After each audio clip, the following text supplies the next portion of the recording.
Today I'm going to show you how to insert an image in Krita using 3 simple methods so you can bring in photos, graphics, and reference images in the way that works best for your workflow. Whether you want to add an image as a new layer, paste something directly from your clipboard, or place a reference image outside of your actual artwork layers, this tutorial will make the process quick and easy. If this video helps you out, make sure to hit the like button, subscribe for more Krita tutorials, and let's jump right in. First, let's look at the most common method, which is inserting an image file directly into your canvas as a layer. To do that, open Krita and go up to the top menu bar. Click Layer, then choose Import/Export, and then select Import Layer. A file browser will appear, and from there you can browse to the image you want to add from your system. Once you've found the file, click Open, and Krita will place that image into your document as a new layer above your active layer. This is the best option when you want full control over the inserted image because it becomes part of your editable layer stack. You can move it, transform it,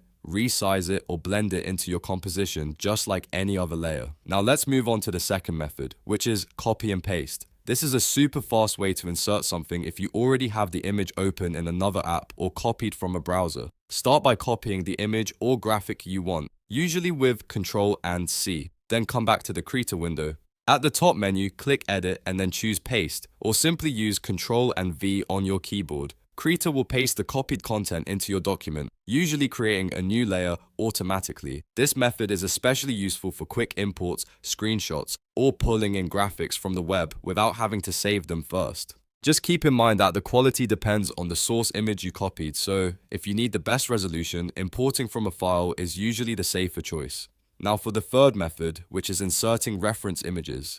This one is different because the image does not become part of your canvas layers. Instead, it sits in your workspace as a visual reference, which is perfect for sketching, tracing, or comparing proportions without affecting your final artwork.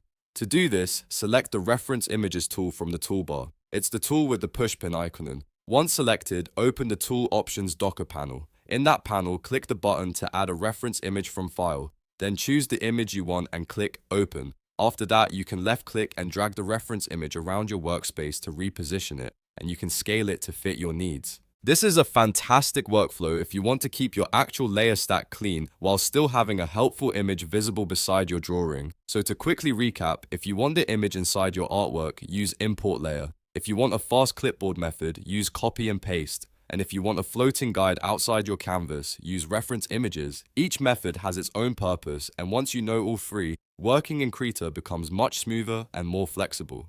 If this tutorial helped you, please give it a thumbs up, subscribe to the channel for more Krita tips and digital art tutorials, and let me know in the comments which method you use most often. Thanks for watching, and I'll see you in the next one.